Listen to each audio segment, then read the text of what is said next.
नमस्कार बंधुगण 2026 रे प्रथम थर आसवाक जाऊँगी भयंकर तथा विरल चंद्रग्रहण। चलित वर्षर प्रथम चंद्रग्रहण लगे जाऊँगी 3 मार्च 2026 मंगलवार दिन माने फाल्गुन पूर्णिमा बा दोल पूर्णिमा दिन केतुग्रस्त चंद्रग्रहण पड़ापी जाऊँगी। अनेक लोकंकर मध्य यह द्वंद्व थिबो कि चलित वर्षर यही प्रथम चंद्रग्रहण पालनीय ना नुहे। आपण मानकु गोटे कथा स्पष्ट कर दउछु जे एही 3 मार्च मंगलवार को लागिबाकु जाउथिबा बा दोल पूर्णिमा रे लागिबाकु जाउथिबा चंद्रग्रहण संपूर्ण रूपे ओडिशा रे पालनीय हबो। काहेकि ना एहा ओडिशा समेत पूरा भारत रे दृश्यमान हेबो। एहा सहित केतुग्रस्त चंद्रग्रहण पड़ुअछि। एणु एही ग्रहण रे हांडी छाड़ वा पाकत्याग संपूर्ण रूपे कराजिबो। आजिर एही वीडियो रे आमे आलोचना करिबा कि 3 मार्च रे लागिबाकु जाउथबा चंद्रग्रहणर स्पर्श समय रु नै करी मोक्ष प्राप्तिर समय केतेबेले रही अछि, ओडिशार केउ स्थान रे दृश्यमान हेबो, पाकत्याग ओ हांडी छाड़र नियम केतेबेलु आरंभ हेबो, एथि सहित केउ कार्य करिबा शुभ अटे एवं केउ कार्य करिबा अशुभ अटे, गर्भवती महिला माने किपरि सावधान रहिबे एवं होली पर्व केमिति पालन करिबे एवं केउ राशिर व्यक्ति विशेष उपरे चंद्रग्रहणक शुभ प्रभाव पड़िबाकु जाउअछि एवं केउ राशिर व्यक्ति विशेष उपरे एही चंद्रग्रहणर अशुभ प्रभाव पड़िबाकु जाउअछि। एही सब विषय रे आमे आजिर वीडियो रे विस्तार भावे आलोचना करिबा। आपनकु गोटिए अनुरोध वीडियोटी को शेष जाय देखंतु। एहा पूर्वरु वीडियोटी को लाइक करी कमेंट रे जय जगन्नाथ लिखि दियंतु एवं चैनल टी को सब्सक्राइब करि दियंतु। आज्ञा हाँ बंधुगण 3 मार्च 2026 फाल्गुन मास शुक्ल पक्ष पूर्णिमा दिन माने मंगलवार दिन घटिबाकु जाउअछि चलित वर्षर प्रथम चंद्रग्रहण। बंधुगण ग्रहण हेउ किंबा पराग हो एहार प्रभाव जीव जगत उपरे पड़ी थाए, समग्र पृथ्वी उपरे भी पड़ी थाए। तेबे चलित वर्षर प्रथम ग्रहण संपूर्ण भारत रे दृश्यमान हेबा सहित संपूर्ण ओडिशा रे मध्य दृश्यमान हेबो एवं एही ग्रहण रे हांडी छाड़ बा पाक निषेध संपूर्ण रूपे पालन करा जिवो। एही चंद्रग्रहणर हांडी छाड़ समय होची 3 मार्च 2026 मंगलवार प्रातः 6:20 रे आरंभ हेबो एवं संध्या 6:47 जाए रहिबो। एही समय मध्य रे आपण संपूर्ण रूपे पाकत्याग देवनीति संपूर्ण रूपे निषेध रहिबो। आपण माने 6:20 पूर्वरु जहा किछि खाई नेबे एवं देवनीति करि परिबे। 6:20 परे आपण अन्न भोजन करिबे नाही, रोषेई करिबे नाही, देवनीति करिबे नाही। किंतु एही शोतक काल रोगी वृद्ध एवं शिशु मानक पई पालनीय नुहे।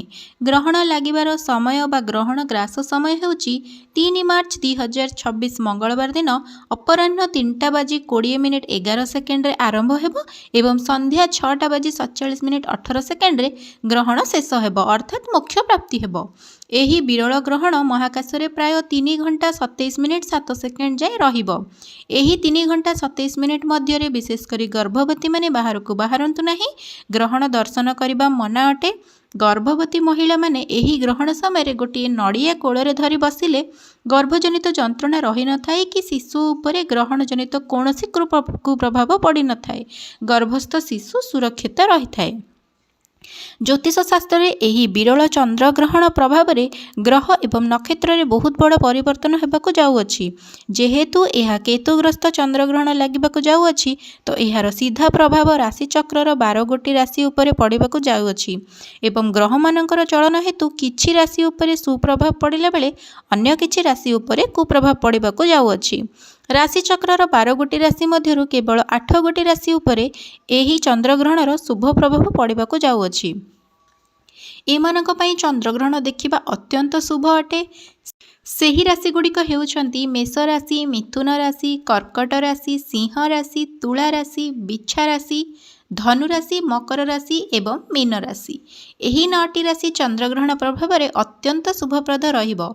आउ 3 गोटी राशि पई एही ग्रहण अशुभ फल प्रदान करिवो। सेहिमानंकु ग्रहण देखिबा अशुभ अटे। सेही राशि गुड़िक हेउछंती वृष राशि, कन्या राशि एवं कुंभ राशि। एही 3 गोटी राशिर व्यक्ति विशेष पई ग्रहण देखिबा अशुभ अटे।